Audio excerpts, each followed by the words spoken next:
Okay, we're talking about assessments. I run 2 miles through a park, although, okay, I rested for about 30 seconds because I figured y'all wouldn't enjoy a video of just me huffing and puffing. So this is in a national park close to my home here in Florida, and we're going to talk about assessments. Unlike my previous video at a beach, I'm not going to dive underwater or any of that nonsense. But the important thing about assessments is that you're all alone. So again, you can't access this place with a vehicle. It's about a 2-mile hike. So you can see about 10 feet below me, and watch, this will be the one time that there's somebody here. It's a pretty nice beach. It's a hidden cove, but there's nobody here. Let's see if I can video and not die while I climb down here. Actually, it's probably about a 30-foot drop. Okay. It's high tide as well, so try not to get. So, here we have a lovely cove. No real signs of human habitation anywhere, other than that bridge. That's the city of Pensacola. And so, when you assess someone, especially as a new nurse, you'll be tempted to think, well, I'll just ask another nurse for help. Do you think the lungs sound like this? What's going on? And that's perfectly fine.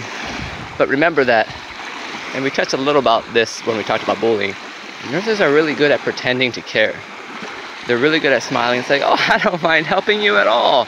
And a few minutes later in the break room, can you believe that Nick Angelis needed help with his assessment again? I'm not trying to make you paranoid, just telling you how things are in most places. So, when you're assessing, remember that. It's your job, you have the ultimate responsibility. And most things in nursing are a team concept. An assessment certainly fits in that. But it helps if you think of it as, I'm all alone here, I need to do a good job, and I need to focus. On many of these videos, I'm easily run out of focus by fat burning machines or whatever's in the scenery. But this is one case where even someone like me, who doesn't have ADD but loves new ideas and new things, this is where you need to focus. You need to focus on the lungs, because I really want you to use checklists, use lists, but assessment isn't really a place for that because you're going to chart it pretty quickly. I take that back. If it's going to be a while until you can chart, then yes, you do need to write notes so you're not like, what were those bowel sounds like? But in general, the assessment is the most thorough thing that you chart.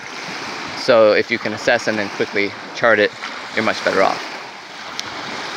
So try not to do other tasks. If there's a call light ringing, even sometimes, and this sounds so sacrilegious, if there's a code and it's not your patient and you hear 20 pairs of nice nursing shoes clopping down the hallway, they probably have enough people.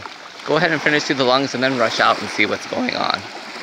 There's plenty of exciting things in the ICU, but sometimes if you're not directly affected, you don't have to like rubberneck over and see what's going on. You can finish the task at hand and then see if you can help. Because otherwise you run into the danger of all nurses, which is almost doing 30 tasks, where you kind of sort of listen to the lungs and you kind of sort of gave some of their medications, and someone is kind of sort of only in pain and they kind of sort of had a bowel movement. So you really want to avoid that.